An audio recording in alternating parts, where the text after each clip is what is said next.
विचार चल रहा है व्याकरण उपनिषद के पंचम अध्याय के प्रथम ब्राह्मण के प्रथम मंत्र के ऊपर 1375 नंबर पृष्ठ पे।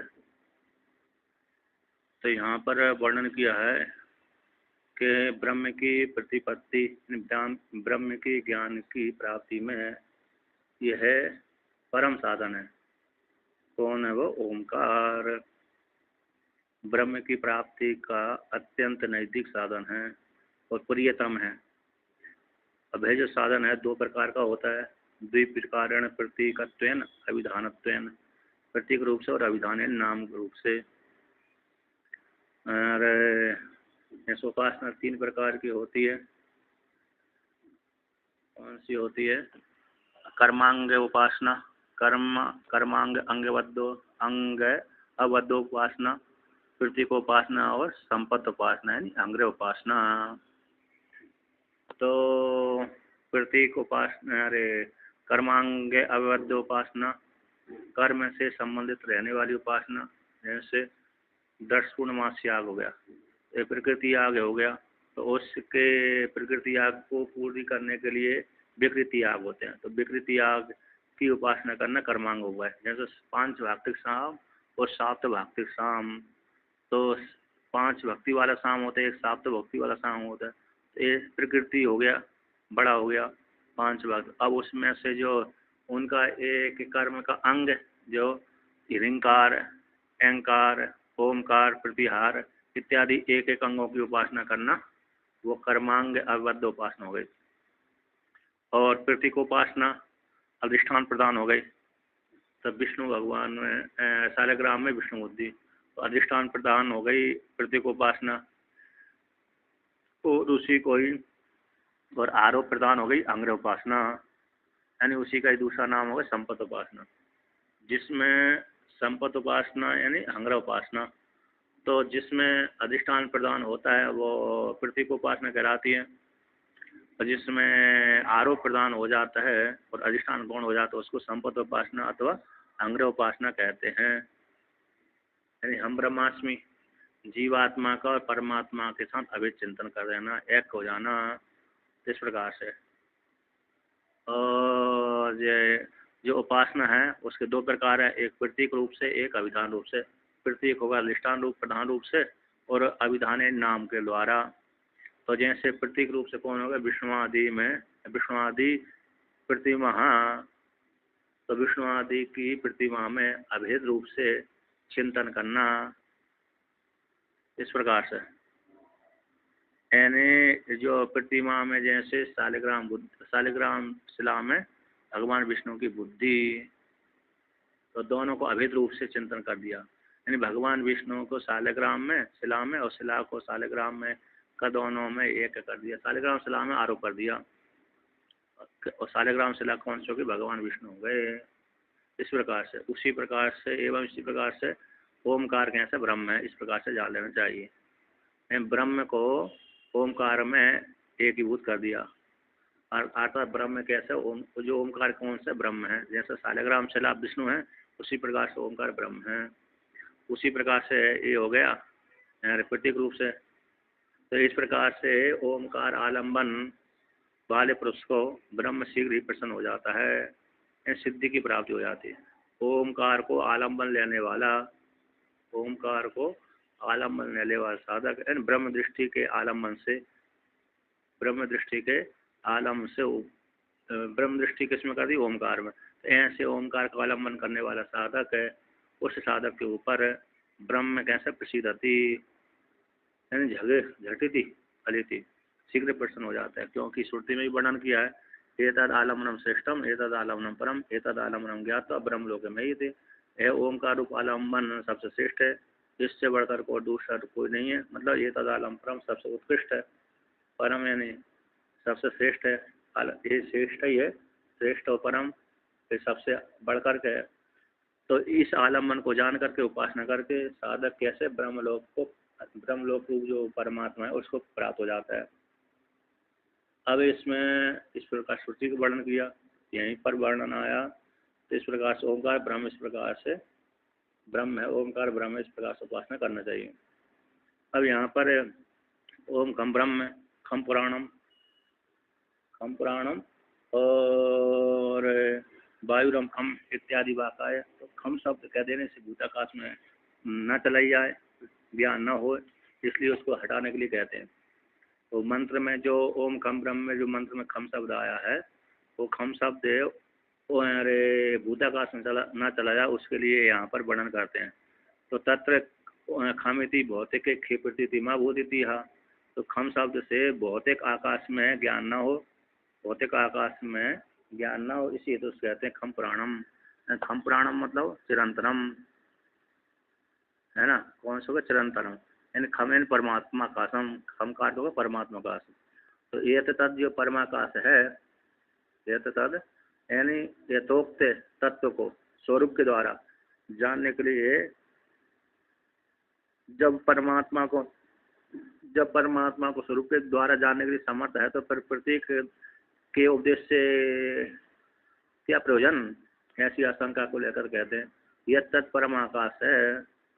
यह तत् जो है वह जो परमाकाश है, पुराणम अरे परमात्मा है, पुराण व्यापक परमात्मा है। तत्व है परमाकाश रूप व्यापक परमात्मा को चक्षुरादि कहते। तत् चक्षुरादि अविषयत्वात्, चक्षुरादि का विषय नहीं होता, और वह ऐसे चक्षुरादि को विषय न होने वाला ऐसे व्यापक परमात्मा को आलम्बन निरालंबनम, आलम्बन से रहित असक्यम गृहीतुम, ग्रहण करने की समर्थ नहीं। इसी हेतु से श्रद्धा भक्तिभ्याम भाव विशेषण च ओंकारम आवेश्यति।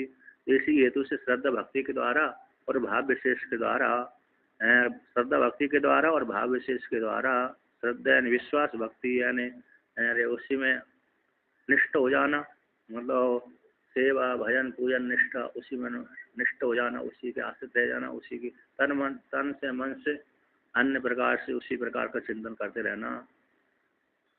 तो श्रद्धा भक्ति के द्वारा और भाव विशेष के द्वारा कि ये जो प्रतीक है, ऐसा जो परमात्मा है, इसी मंत्र के द्वारा प्राप्त होगा। तो इस प्रकार से ओ से भाव विशेष के द्वारा अच्छा ओमकारे आवेश्यति, ओमकार में क्या कर देते हैं, उस परमात्मा को आवेश्यति ने आरोप्यति, प्रवेश करा देते हैं, है ना, आरोपण कर देते हैं। तो आरोपण कर देने से हो जाता है कि वो परमात्मा इस ओम शब्द के द्वारा प्राप्त होगा। तो भाव विशेष बुद्धि में भाव विशेष का बुद्धि में विषय पारवश्यम, जैसे बुद्धि में विषय के अधीन हो जाते, मतलब भाव विशेष बुद्धि का जो विषय पारवश्य है उसको वहाँ से हटा करके, विषयों से हटा करके, मन बुद्धि को विषयों से हटा करके प्रत्येक ब्रह्म ज्ञान की ओर अभिमुख करना, भाव विशेष का लक्षण कर दिया।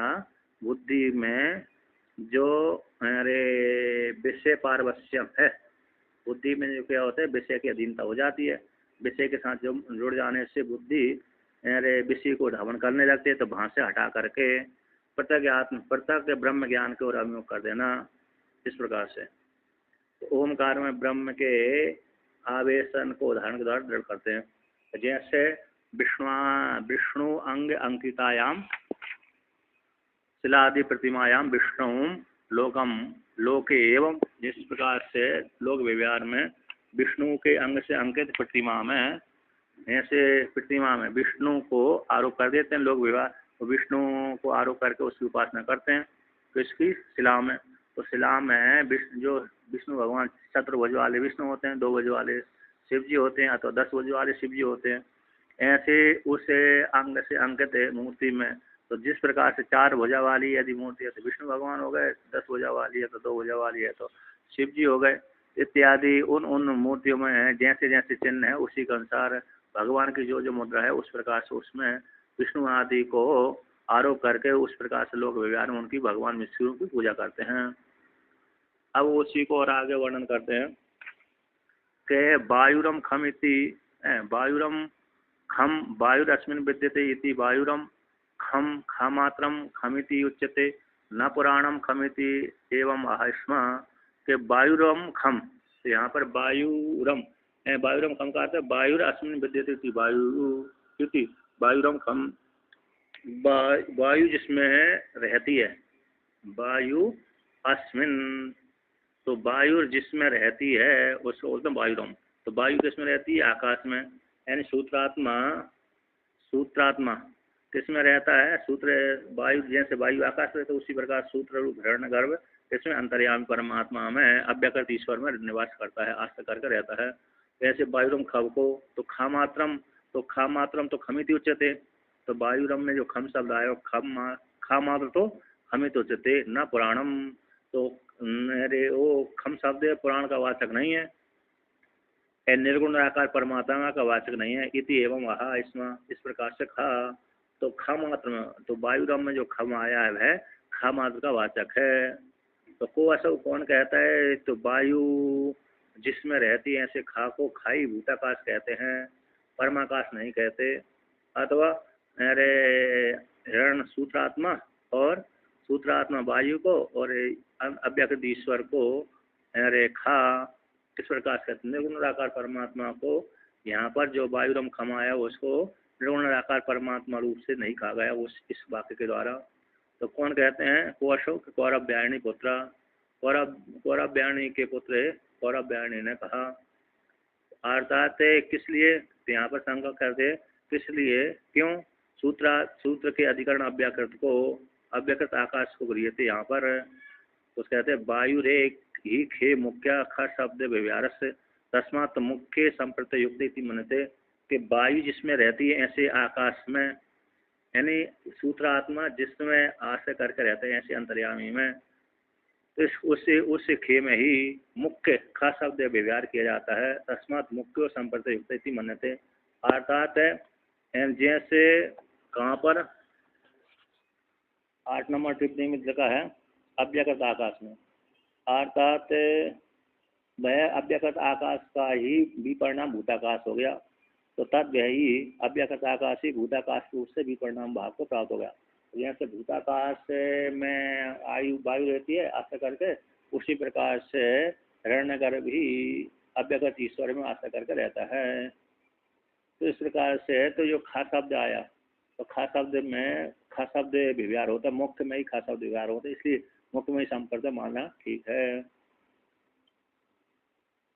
अब यहाँ पर कहते हैं तरही तो कहते हैं यानी खा शब्द का भूताकाश में प्रसिद्ध तर हो जाने से तद यही किस लिए यहाँ पर न गृह थे? तद अव्यकृत आकाशम तथा चा परिणाम और अपरिणाम दोनों का अभिध होने से भूताकाश ही वायुर शब्द के द्वारा विवक्षितम।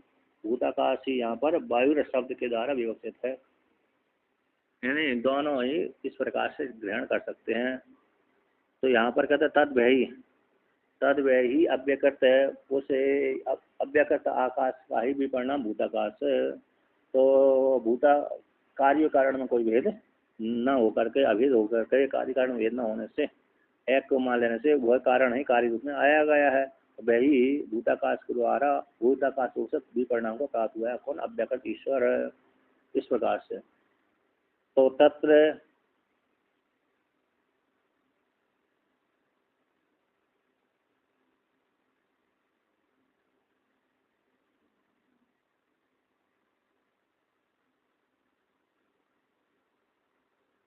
कहते हैं वायु शब्द के द्वारा भूताकाश की विवक्षा मान लेने पर, वायु शब्द से भूताकाश का विवक्षा की जाने पर, वायु शब्द कैसे है? भूताकाश, यहाँ से वायुरम, तो वायुरम शब्द से भूताकाश भी ले लिया और दोनों ही अव्यकृत आकाश भी ले लिया। अव्यकृत आकाश और भूताकाश दोनों में भेद नहीं है, क्योंकि उसी का भी परिणाम भूताकाश है। इस प्रकार से तो कहते हैं वायु शब्द से भूताकाश का विवक्षा हो जाने पर ओमकार में प्रतीक रूप से, यानी ओमकार जो प्रतीक में कारण ब्रह्म दृष्टि, तस्मिन उसी में ही भूताकाश से अवच्छिन्न ब्रह्म दृष्टि, इस पक्ष के द्वय की प्राप्त हो जाने पर ओमकार जो प्रतीक है उसमें कारण ब्रह्म दृष्टि, उसी में ही उसी ओमकार में ही भूताकाश से अवच्छिन्न ब्रह्म दृष्टि, यानी एक कार्य ब्रह्म एक कारण ब्रह्म। इस प्रकार से कार्य ब्रह्म कारण ब्रह्म के संपलम आने पर, इस प्रकार से प्रयोग किए जाने पर कार्य एवं कर्म वर्ण को स्वीकार कर लेने पर का सिद्धांत से आद इतिहास आशंका को लेकर के अधिकारी वेद को लेकर कहते हैं कार्य ब्रह्म कारण ब्रह्म माने उसी ओमकार में कारण ब्रह्म दृष्टि, उसी ओमकार में कार्य अंत अरे कौन से भूताकाश से अवच्छिन्न ब्रह्म दृष्टि, ऐसे स्वीकारेंगे कार्य ब्रह्म कारण ब्रह्म स्वीकार करेंगे तो क्या हो जाएगा, क्या सिद्धांत आएगा। तत्र यदि पुराणम खम ब्रह्म निरुपाधिक स्वरूपम यदि वायुरम खम स्वपाधिकम ब्रह्म सर्वथा अपि ओंकार प्रतीकत्वेन एव प्रतिमावत् साधनत्वं प्रतिपद्यते। तो वहाँ पर यदि तो खम पुराणम शब्द से यदि ऐसी प्राप्ति हो जाने पर एक कार्य ब्रह्म एक कारण ब्रह्म मान लिया जाए तो उसमें क्या हानि होगी, क्या लाभ होगा, क्या सिद्धांत में विपरीतता आएगी। कहते यदि तो खम पुराणम यह शब्द आया है और वायुरम खम ऐसा शब्द आया है, इस दोनों वाक्यों को लेकर के कहते पुराणम खम ब्रह्म से निरुपाधिक शब्द निरुपाधिकम ब्रह्म यदि अथवा वायुरम खम से सोपाधिक ब्रह्म पुराणम खम शब्द से निरुपाधिक ब्रह्म, और यदि इस प्रकार स्वीकार किया जाए और यदि वायुरम खम से सोपाधिक ब्रह्म इस प्रकार स्वीकार कर लेने पर तो सर्वथा स्वीकार कर लेने पर भी तो ओमकार प्रतीकात्मक रूप से ओमकार का प्रतीकात्मक रूप से साधनत्व प्रतिपद्यते। जैसे प्रतिमा के द्वारा उभयविध ब्रह्म की प्रतिपत्ति में तो प्रतिमा के समान, जैसे प्रतिमा विष्णु आदि फल को बोध कराने वाली है, विष्णु आदि के स्वरूप को बोध कराने वाली है, उसके माध्यम से विष्णु लोग फल की प्राप्ति हो जाती है। उसी प्रकार से चाहे सगुण ब्रह्म और खम प्राणम शब्द से ओमकार का प्रतीक और निर्गुण परमात्मा का प्रतीक ले लिया जाए और वायुरम खम से सगुण परमात्मा का प्रतीक स्वीकार कर लिया जाए ओमकार को, तो सभी प्रकार से दोनों प्रकार से प्रतीकत्व रूप से ही साधनत्व की प्रतिपद्यते साधनत्व भाव की प्राप्ति हो जाती है। दोनों अरे ब्रह्म को प्राप्त कराने में ओमकार साधन है। जैसे समस्तम व्यस्तम शरण दो त्वम गणाति ओमिति पदम, तो शिव महिमन माया शरण समस्तम व्यस्तम समष्टि रूप से ही ओमकार आप परमात्मा को बोध कराता है और व्यष्टि रूप से भी आप परमात्मा को बोध कराता है। समस्तम व्यस्तम शरण दो त्वम गणाति ओमिति पदम, ऐसा शिव महिमन में आता है। और यहाँ पर भी वर्णन किया है कि एतद् वै सत्यकाम परम च अपरम च ब्रह्म यद ओमकार, यही सत्यकाम है जो ओमकार कैसा है, पर ब्रह्म का ही वाचक है और अपर ब्रह्म का ही वाचक। प्रश्न में आया है परम ब्रह्म च अपरम ब्रह्म, परम ब्रह्म और अपर ब्रह्म कौन है, वो यद ओमकार है, ओमकार ही है। कितनी श्रुति अंतरात दूसरी श्रुति अंतर से भी जाना जाता है। तो यहाँ पर वर्णन करते इस प्रकार से वर्णन कर दिया।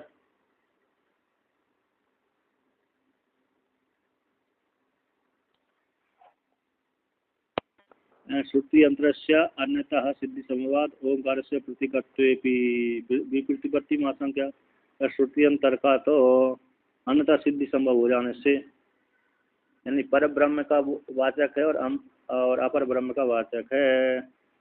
पर ब्रह्म भी अरे ओमकार है और अपर ब्रह्म भी ओमकार है। इस प्रकार से तो कहते अन्यथा सिद्धि संभव हो जाते, अन्यथा सिद्धि संभव हो जाता है स्वीकार कर लेने पर भी, अन्यथा सिद्धि अन्य प्रकार से सिद्ध हो जाने पर। तो इस प्रकार से पर ब्रह्म और अपर ब्रह्म का वाचक है ऐसी प्राप्त हो जाने पर तो कहते हैं तो ओमकार से प्रतीकत्व अनभ्युगम्य, ओमकार का प्रतीक रूप से स्वीकार न करने पर भी अभिधान रूप से तो सार्थक हो ही जाएगा ओमकार। ओमकार को कहते हैं अरे प्रतीक रूप से स्वीकार, ब्रह्म का प्रतीक रूप से स्वीकार न करने पर भी तद वह ओमकार अभिधान रूप से तो ब्रह्म की प्रतिपत्ति में साधनत्व रूप से सार्थक हो जाएगा।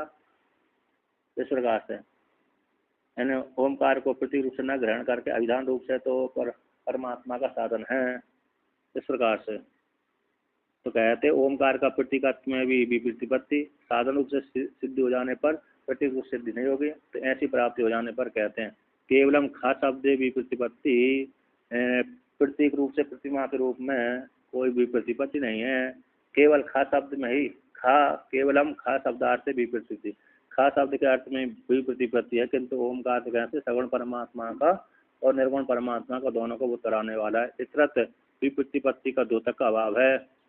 इतरत ओमकार का प्रतीकत्व में, ओमकार का प्रतीकत्व में अरे क्या है विप्रति विरोधाभास की द्योतक का अभाव, क्योंकि ओमकार कैसा है सत्य काम परम च अपरम च ब्रह्म यद ओमकार है, सगुण ब्रह्म का ही बोध कराने वाला और निर्गुण परमात्मा का ही बोध कराने वाला है। वेदितव्यम परम च अपरम च ब्रह्म, उस ओमकार के द्वारा परम ब्रह्म अपर ब्रह्म को जानना चाहिए। दो ब्रह्म वेदितव्यम, दो ब्रह्मणे वेदितव्यम तब्य, दो ब्रह्म को जानना चाहिए, एक पर ब्रह्म को एक अपर ब्रह्म को। ओमकार के द्वारा दोनों ब्रह्म भूत कराए जाते हैं। अब इस प्रकार से वर्णन कर दिया। प्रतीक को कह करके अब उपाधि उपाध्य करके अभिधान पक्ष को लेकर कहते हैं। तो वेदो अयम ओंकारो वेद बीजानाति अनैन यद वेदितव्यम, वेदो यानी अयम ओंकार है, वेद यानी बीजानाति। वेदो अयम तो अयम यानी ओंकार, ओंकार कौन है? वेद, वेद के द्वारा जानता है, वेद यानी बीजानाति। अनैन साधनैन, इस साधन के द्वारा। कौन? यद वेदितव्यम, जो जानने के योग्य है। वो कौन जानने योग्य? ब्रह्म, जो ब्रह्म जानने के योग्य इस साधन के द्वारा वह जानता है। तो वेद तो जानने के कारण, जनाने के कारण इस साधन के द्वारा जानता है, इसलिए ओमकार के अंदर वेद है। तस्मात् वेद ओमकारो वाचको अभिधानम, इसी हेतु से अरे परमात्मा का बोध कराने वाला होता है, ब्रह्म का बोध, ब्रह्म के विधान का साधन होने से ओमकार, इसलिए वेद ओमकार है, यानी वाचक है, यानी अभिधान है। इसका ब्रह्म का नाम, ब्रह्म का वाचक है, ब्रह्म का कथन करने वाला ओमकार है। तेन अभिधान यद वेदितव्यम, आत्मा का अभिधानक है, आत्मा का नाम है। वाचक यानी नाम, अभिधान है नाम, वाचक यानी नाम, आत्मा का वाचक है। तो तेन अभिधान यद वेदितव्यम ब्रह्म प्रकाशमानम अभिधीयमानम वेद साधको विजानाति लवते। कहते इस प्रकार से तेन उस साधन के द्वारा, अभिधान के द्वारा, नाम के द्वारा, यद वेदितव्यम जो जानने के योग्य कौन है? ब्रह्म प्रकाशमानम यानी अभिधीयमानम, जो ओमकार के द्वारा प्रकाश होता है, यानी वाचक के द्वारा वाच्य फल की प्राप्ति होती है। तो ऐसा वेद यानी जानता है, साधको सिद्ध होता है, ओमकार के द्वारा जानता है। विजानाति इति उपलब्धते, प्राप्त कर लेता है। ओमकार के द्वारा परमात्मा जाना जाता है। तस्माद वेद इति अत्र आदि में तत्शब्द द्रष्टव्यम, जानता है, वेद जानता है, यद वेद इति आदि में तत्शब्द जान लेना, तद है उस ब्रह्म को जानता है, उस ब्रह्म को जानता है, जानाति इस ओमकार के द्वारा। तस्मात् ब्रह्मणा विदु विशेष निर्देश से तात्पर्य, ब्रह्मणा उस प्रकार से जानते हैं ओमकार के द्वारा। तस्मात् वेदो अयम इति ब्राह्मणा विदु, तस्मात् इसी हेतु से ब्रह्म के प्राप्ति का साधन होने से, ब्रह्म का बोध कराने का साधन होने से वेदो अयम है, जो वेद है वो अयम एन ओमकार वेद है। आतः ब्राह्मण विदु, इस प्रकार से ब्राह्मण लोग जानते थे, जानते हैं और जानते हैं कि वेद कैसे ओमकार कौन है? वेद है, यानी ओम वेद कैसे ओमकार, ओमकार वेद है। तस्मात् ब्राह्मणानाम अभिधानत्वेन साधनत्वम अभिप्रेतम ओमकार, इसी हेतु से तस्मात् विशेष निर्देश हो जाने से, इस नाम के द्वारा ब्रह्म का प्रतिपादन किए जाने से ब्राह्मण लोग अभिधानत्व रूप से, साधनत्व रूप से, नाम के रूप से तो ओमकार को साधन रूप से स्वीकार करते हैं। ओमकार का ब्राह्मण लोग अभिधानत्व रूप से, साधनत्व ब्रह्म की प्राप्ति का साधन रूप से स्वीकार करते हैं। ब्रह्म की प्रतिपत्ति में साधन रूप से स्वीकार है कौन को? ब्राह्मणों को। अभिधान के द्वारा, नाम के द्वारा उस ब्रह्म रूप फल की प्राप्ति करते हैं। अथवा विकल्प करते हैं। प्रत्येक पक्ष में भी वेदो अयम, प्रत्येक पक्ष में भी वेद अयम वेद इत्यादि जो ग्रंथ है उसको निर्भरण करते हैं। अथवा जो वेदो अयम इत्यादि वाक्य ऐसा अर्थवाद है, वेदो अयम इत्यादि अर्थवाद, तो वेद शब्द कैसा अर्थवाद का वाचक है। कथम ओमकार ब्राह्मण प्रतीकत्व भीता, किस प्रकार से ओमकार ब्रह्म का प्रतीकत्व से भेद है? भीता यानी कैसे ओमकार शब्द है ब्रह्म का प्रतीक रूप से विधान किया गया है। तो कहते हैं ओम खम ब्रह्म इति सामानाधिकरण्या तस्य स्तुतिर इदानीम वेदत्वेन, कहते हैं ओम खम ब्रह्म, इस वाक्य में सामानाधिकरण के द्वारा, तो सामान्यकरण मतलब ओम में वर्तमान व्यक्ति खम यानी खम है और ब्रह्म है, इसमें भी वर्तमान द्वितीय का एक एक वचन है, इसमें सामानाधिकरण। तो सामानाधिकरण से के द्वारा तत्सुसी का, इसका तत्सुसी का मतलब विधि अत ओमकार का, कहते हैं विधि अत ओमकार की स्तुति इदानीम वेदत्व रूप से यानी क्रियते, वेद रूप से की गई है। इस प्रकार से अयम वेद, इस प्रकार से जो जानता ब्राह्मण लोग जानते हैं, वेदो अयम ब्राह्मण विदु, इस प्रकार से जानते हैं। तो ये वाक्य कैसे है, उसकी स्तुति है। ओम खम ब्रह्म की स्तुति है, सामान्य कर्ण के द्वारा निर्देश किया गया है। ये ब्रह्म कैसा ओमकार है, ओमकार कैसा ब्रह्म है।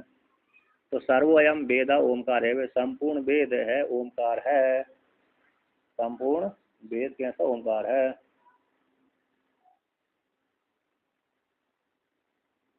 वेदत्त रूप से स्तुति ओमकार की संग्रह विवरण के द्वारा दिखला दे।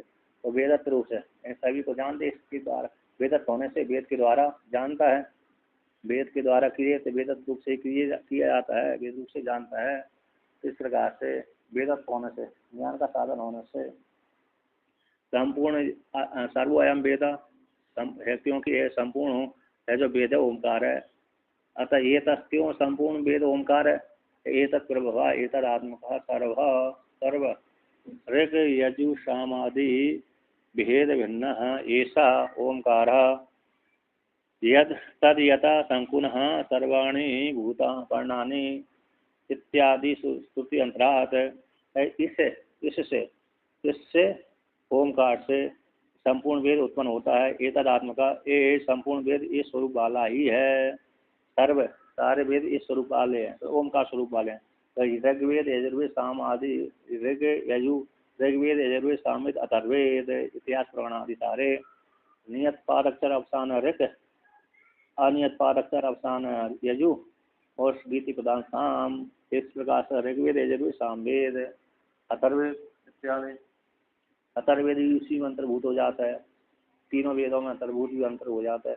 इत्यादि भेद वाले जो वेद हैं, ये वेद कौन है, ऐसा ओमकार है। तो यथा जिस प्रकार से कहते हैं तद यथा संकुना सर्वाणि पर्णानि, ऐसे शंखों के द्वारा सारे पर्ण व्याप्त रहते हैं। जिस प्रकार से शंखों के द्वारा नस नाड़ी के द्वारा सारा पत्ते व्याप्त रहते हैं। जैसे अश्वत्थ के पत्ते में जब सूख जाने पर वह पत्ता कैसे नस वाला दिखता है, नस दिखती हैं, जाली जाली दिखती है, उसी प्रकार से ओमकार ही संपूर्ण, क्योंकि ओमकार से सारे अक्षर उत्पन्न होते हैं। ऐसे आयुण रि लिप ए ओच आई ओच हैवट लण यंगणम झगवर्णस जबगढ़दस खप छठ था चट तप कपय ससर हल। ये शिव जी के 14 सूत्र हैं, सारे ओमकार से उत्पन्न हुए हैं। ओमकारी तो 14 सूत्रों के द्वारा सारे सूत्र बन गए, और पार्ण मुनि ने तो सारे 4000 सूत्रों की रचना कर दी। ओमकार से सारे वेद उत्पन्न हुए। तो अकारो वही सर्ववाक, अकार रूप ओमकार ही संपूर्ण वाक है। इस प्रकार से, तो इस प्रकार से श्रुति के द्वारा वर्णन किया गया। तो इतश्च अयम कहते ओमकार में ही संपूर्ण सर्वस्व नाम जातस्य अंतर्भावी प्रमाणम। तो ओमकार में संपूर्ण नाम समुदाय का अंतर्भाव हो जाता है। क्यों संपूर्ण नाम समुदाय का अंतर्भाव क्यों हो जाता है? कि ओमकार से सारे वेद उत्पन्न होते हैं, वर्णमाला आदि भी सारी ओमकार से ही उत्पन्न होती है, अकारो भी सर्वभाग के द्वारा। इतश्च अयम वेद ओमकारो यद वेदितव्यम तत्सर्वं वेदितव्यम ओमकारेण एव वेदेन वेदा एनेन अतो अयम ओमकारो वेदः। इस हेतु से अयम है वेदा, ओमकार है। यद ओमकार के द्वारा जो वेदितव्यम जो जानने योग्य है, तत्सर्वम वेदितव्यम उस संपूर्ण को ओमकार के द्वारा ही, ओमकार वेदन ओमकार के द्वारा ही जानना चाहिए, ओमकार के द्वारा ही जाना जाता है, ओमकार के द्वारा जानता है। तो एन इस साधन के द्वारा ही वो जानता है। अतः इसी हेतु से अयम ओमकार वेद है। यानी वेदितव्य कौन है? परम ब्रह्म अपर ब्रह्म।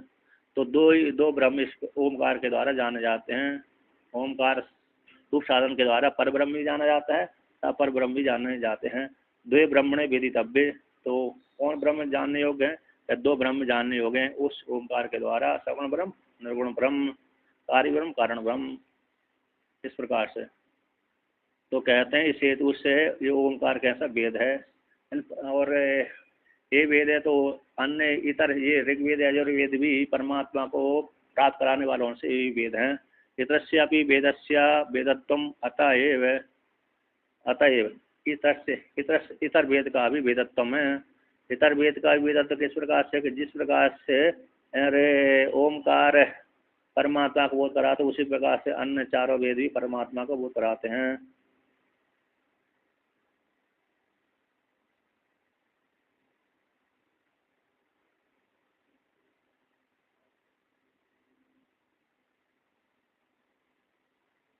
तो इस प्रकार से जान लेना चाहिए।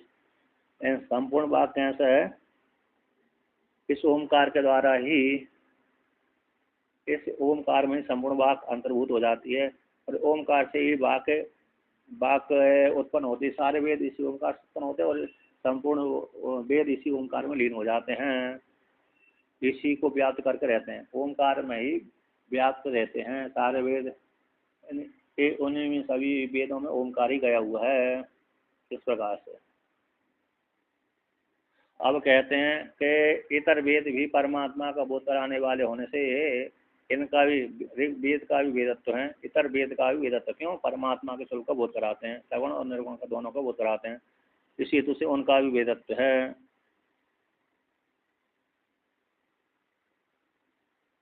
वेदन के हेतु होने से वेदतव्य, वेदत्व है ना, वेद वेदितव्यत्व यानी वेदन के हेतु होने से वेद है। अब निगमन करते हैं, प्रत्येक पक्ष में वाक्य को जोड़कर निगमन करते हैं। तस्मात् विशिष्टो अयम ओंकार साधनत्वेन प्रतिपत्तव्य इति, इस हेतु से यथोक्त नीति के द्वारा वेद बोध कराने वाला होने से इसी विशिष्टो अयम ओंकार है, जो ओंकार है गायत्री आदि का आलम्बन के द्वारा से प्रशस्त, गायत्री आदि आलम्बन के से भी प्रशस्त है जो विशिष्ट हो। तो गायत्री की महिमा बहुत है, उससे भी श्रेष्ठ कैसा ओमकार है साधन। तो ये विशिष्ट ओमकार है साधन रूप से प्रतिपत्तव्यम, किसके? ब्रह्म के प्राप्ति का साधन रूप से स्वीकार कर लेना चाहिए, ब्रह्म दृष्टि कार्य कर लेना चाहिए। अथवा वेदा, अथवा कहते हैं अथवा का अभिधान पक्ष में और प्रत्येक पक्ष में एकम वाक्यम, तो एक एकत्र में योजितव्य। इस प्रकार से पक्ष द्वय में भी साधारण रूप से दिखलाते हैं। तो अलग अलग पक्ष में साधन और अभिधान में और प्रत्येक पक्ष में दिखला करके अब दोनों को एक करके वर्णन करते हैं। अतः वेदा या सा वेदा सा, तो को असौ, तो जो वेद है या सब वेदा, को असौ कि यम ब्राह्मण विदुर, जो ब्राह्मणों ने, जिसको ब्राह्मणों जाना था वो कौन है? कि ओमकारम, ब्राह्मणों ने जिनको जाना था ये परमात्मा की प्राप्ति का साधन ओमकार वेद है। ब्राह्मणा नाम ही असौ प्रणव उद्गीत आदि विकल्पेर विज्ञेय, के इसी ओमकार को ब्राह्मणों ने, इसी ओमकार को जो वेद है प्रणव के द्वारा, उद्गीत आदि विकल्प के द्वारा जाना था, जानते हैं, आदि विकल्पों के द्वारा जानने योग्य है। प्रणव उद्गीत आदि विकल्पों के द्वारा वह ओमकार रूप जो वेद है प्रणव उद्गीत आदि विकल्पों के द्वारा विज्ञ है, विज्ञान जाना जाता है। यानी ओमकार है, ओमकार क्या है? जिस प्रकार से ब्राह्मण ओमकार जानते, क्योंकि वह ओमकार ब्राह्मणों द्वारा प्रणव उद्गीत आदि विकल्पों से ग्राह्य है। मतलब इस ओमकार को वेद रूप से जाना, ब्राह्मण ओमकार को जानते हैं क्योंकि परमात्मा की प्राप्ति के साधन। उसी प्रकार से ब्राह्मणों ने असो इस ओमकार को प्रणव उद्गीत आदि विकल्पों के द्वारा भी जाना, एन प्रति विज्ञ, जानने योग्य है, ग्राह्य है, इस प्रकार से जान लेना चाहिए। तस्मिन, अब आप कहते तस्मिन ही प्रयुज्यमाने साधनत्वेन सर्वो वेद प्रयुक्त भवति इति। तस्मिन इन परमात्मा की प्राप्ति के साधन रूप से स्वीकार हो जाने पर, तस्मिन उसमें, ओमकार में परमात्मा का प्रवेश करा दिए जाने पर, ओमकार में तस्मिन प्रयुज्यमाने, ब्रह्म को ओमकार में प्रयोग कर दिए जाने पर, ब्रह्म को ओमकार में प्रवेश करा दिए जाने पर, और ब्रह्म का साधन कौन है? ओमकार। और साधनत्व रूप से संपूर्ण वेद प्रयुक्त भवति। जैसे अरे ब्रह्म ओमकार को ओमकार में प्रवेश करा दिया, ओमकार में कैसा करा दिया? ब्रह्म को प्रवेश करा दिया, अर्थात आरोप कर दिया। तो ब्रह्म दृष्टि से ओमकार उपासनीय है, यानी ओमकार ब्रह्म की प्राप्ति का साधन है। तो ओमकार में ब्रह्म आवेशति आरोप्यति, ये ओमकार कैसे ब्रह्म है। इस प्रकार से तस्मिन ही प्रयोज्यमाने ब्रह्म को ओमकार में प्रयोग किए जाने पर, यानी ब्रह्म की प्राप्ति के साधन कौन सा ओमकार, इस प्रकार से किए जाने पर तो कहते हैं, तो साधनत्व रूप से, तो ब्रह्म की प्राप्ति का साधन रूप से संपूर्ण सर्वो वेद प्रयुक्त भक्ति, जैसे ओमकार की प्राप्ति का साधन ओमकार के प्रयोग कर दिए जाने पर, तो साधन रूप से ओमकार को साधन रूप से स्वीकार कर लेने पर, साधन रूप से स्वीकार कर लेने पर, अब ओमकार से ही संपूर्ण वेद उत्पन्न हुआ है, तो ओमकार से संपूर्ण वेद उत्पन्न होने से संपूर्ण वेद उस परमात्मा की प्राप्ति का साधन रूप से गृहीत हो जाता है। ओमकार से ब्रह्म उपास्ति साधनत्वम, तो ओमकार कैसे ब्रह्म उपासना का साधन है।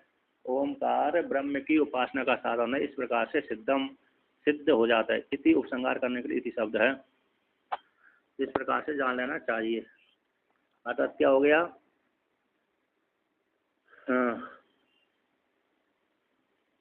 ब्रह्म की प्राप्ति का साधन रूप से ब्रह्म उसे ओमकार में ब्रह्म का प्रवेश करा दिए जाने पर, यानी प्रयोग किए जाने पर, ब्रह्म की प्राप्ति का ओमकार साधन रूप से प्रयोग कर दिए जाने पर, और ओमकार को ब्रह्म का साधन रूप से स्वीकार कर लेने पर, आरोप कर लेने पर, एक तो पहले ओमकार में ब्रह्म का प्रवेश करा दिया, प्रयोग कर दिया, तो प्रयोग कर लेने पर, फिर उसी ओमकार को ब्रह्म का साधन स्वीकार कर लेने पर, अब वह ओमकार में ब्रह्म का आरोप कर दिया, और उसी ओमकार से संपूर्ण वेद निकला हुआ है। तो जिस प्रकार से ओमकार ब्रह्म की प्राप्ति का साधन है, उसी प्रकार सारे वेद भी ब्रह्म की प्राप्ति के साधन हो गए। तो साधन रूप से सारे वेद प्रयोग किए जाते हैं, प्रयुक्त हो जाते हैं, ब्रह्म की प्राप्ति के साधन रूप से स्वीकार कर लिए जाते हैं, ब्रह्म की प्राप्ति का साधन रूप से स्वीकार कर लिए जाते हैं। और ओमकार विशिष्ट है, ओमकार कैसा है, ब्रह्म की उपासना का साधन है। ओमकार ब्रह्म की प्राप्ति का सबसे श्रेष्ठ साधन है, इस प्रकार से सिद्ध हो गया। इति उपसंहार करने के लिए इति शब्द है, भवती इति में जो इति शब्द है, उपसंहार करने के लिए ओमकार ही ब्रह्म की प्राप्ति का सबसे श्रेष्ठ साधन है, ऐसा वर्णन कर दिया।